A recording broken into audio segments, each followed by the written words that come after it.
Now we have had our first cinema thing. We will now go over to Netflix, and this is actually Netflix because when we say Netflix, we use that as a catch-all term for home streaming or streaming platforms.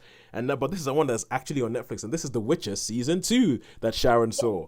Now, The Witcher season 1 was one of those surprises that I think we all had when we first saw it and we reviewed it. I haven't seen this yet, but I'm keen to hear how they're continuing it with The Witcher season 2. So Sharon, please go ahead. Yeah, so I actually did a double bill. I watched all of season one again, Oh so yeah, that I didn't, because it's been over a year, yeah. and that's a long I time think when that you would be a watch much. very if you have the time, that's a very good idea. Yeah, and a year when you watch as much as we do, because we do sort of try to cram as much in as we can. A year's a long time to Yes. remember the nuances of a series like The Witcher. And I've only read the first book because I kept meaning to read them more and I never quite got around to it. And I'm not a gamer, so I know the Witcher television series draws from the books, plus it draws from the gaming world. Yeah. So it isn't just like one or the other, it does draw from both strands. So if you may have read the book, but you're still not going to get the full picture about what's going on unless you're a gamer as well. Yeah. So as I'm neither, I wanted to be as fluent as I could be. So we let the season left. There was basically we're in there's a place called Continent, Yep. and there's been this not an invasion, but there has been this sort of armed force from the south called from an area called Nilfgaard, where they're helmed by this mysterious leader, and their chief general wears a plume on his head. He dresses in black, and This is they ringing a attack bell. one particular country called Sintra. Yes. And Yes. All ringing a bell. in this city, this country that's ruled by a queen who has a granddaughter, and everything seems to be hinging around the granddaughter. They want to capture her, or they. So as you say, through the first season, you see this girl Siri fleeing from this invasion. Yeah. And then parallel to this, you have this. It's in a world where magical beasts happen, and where people are mutated and people have magic powers. Yep. And one of these people who's sort of half mage, half mutant, are these people called the Witchers. And the Witchers are people who are born human and then were given a serum that killed 7 out of 10. So only 3 out of 10 of these boys survived, all boys. Yep. And they were then trained. They were given that enabled them to slow their heart rate so they have longevity. They live much longer than your average human.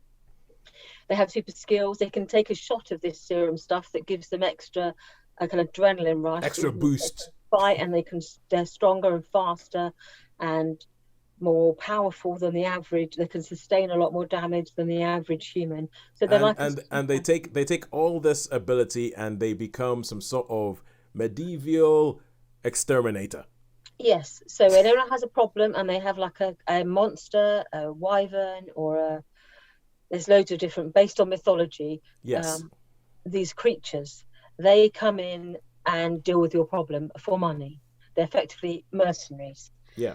And so we then meet one Witcher called Geralt of Rivia, who is the white-haired Witcher, and you see him basically like monster of the week.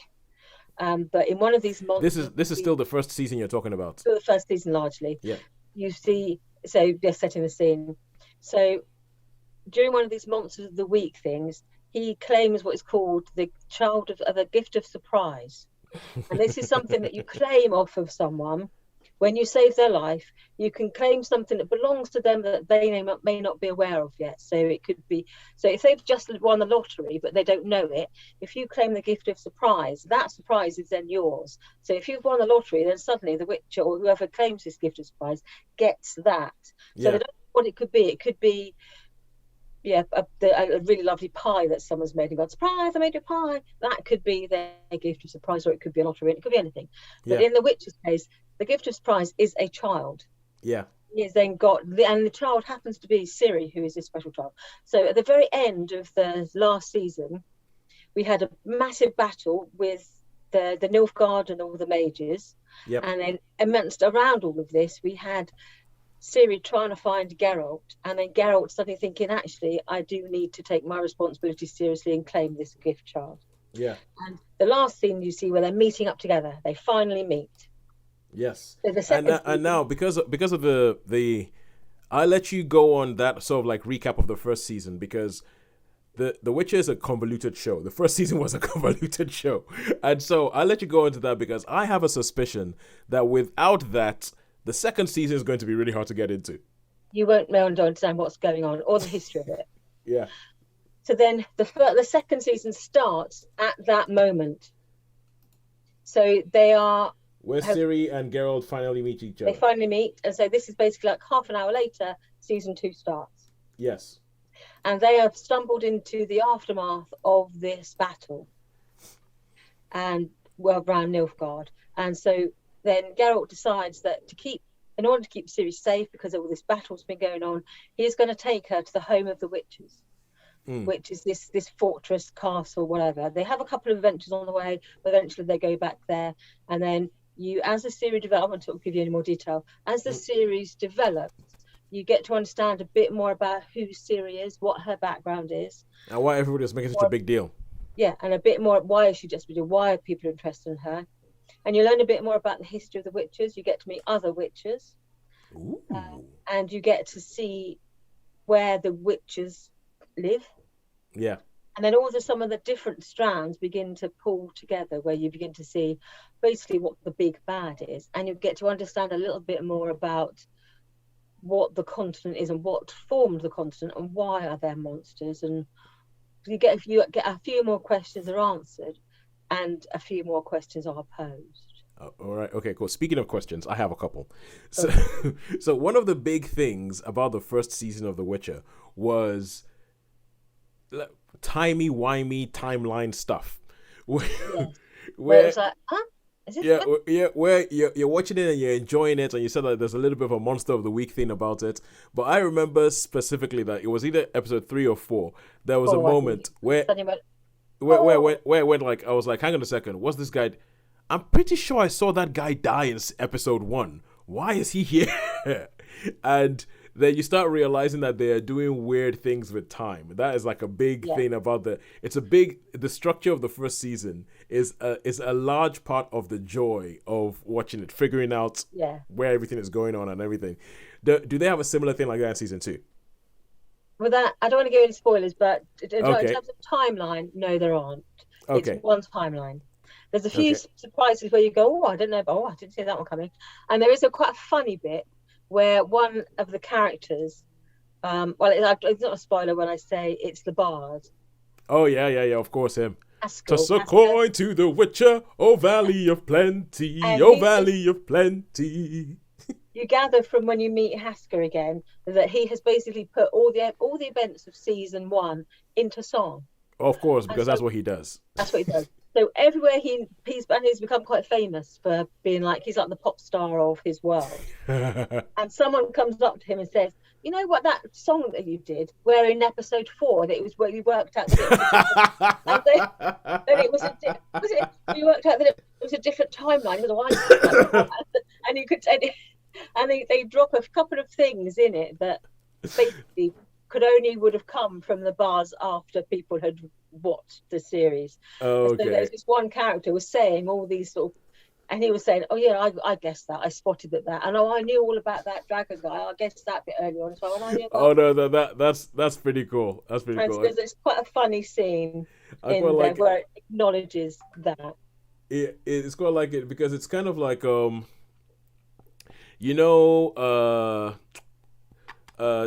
Disney Plus, there is a series called Olaf Presents. It's like a series of shorts where you have Olaf, the snowman from the snowman from Frozen, and he goes through a whole bunch of Disney classics, and he essentially enacts the entire story of a Disney classic, but in 3 minutes. And it's quite funny. And it stems from a play. There's a scene in Frozen 2 where Olaf recaps everything that happens in Frozen 1 in 3 minutes. And I actually kind of like, when you put it like that, that is a bit weird. But I do quite like those. So then the second question is, how many stars would you give season 2? I would give season 2 a 4. For me, it worked again as a good sequel. There's a bit less. I think when we reviewed this for the first season, both of us were a little bit Gratuitous nudity for no gratuitous damn reason. nudity. There is a lot less gratuitous nudity. There's a couple of scenes where you're thinking, okay, you want to introduce that whole titillation factor. Yeah. But this was made post-COVID, so people weren't as probably. Yeah. Yeah, because I know there are some scenes where it's like, we're just going to use boobs as wallpaper. Yeah, we're just going to have naked ladies wandering around. Yeah. And so there are naked ladies, but not to the degree where you're going, oh, for goodness sake. Yeah. What is the purpose of that? Yeah. So there is, in those terms, the violence is still there, the action is still there, the character development is good and not always linear, but you understand where they're coming from. There's a couple of twists in some episodes where you go, oh, I didn't see that one coming. So yes, I really rated it. I thought it was really entertaining. I like that sort of fantasy genre so it does sort of, yes, it ticks the boxes for me. So I'd really enjoyed it. So I would definitely give it 4. Oh, good stuff.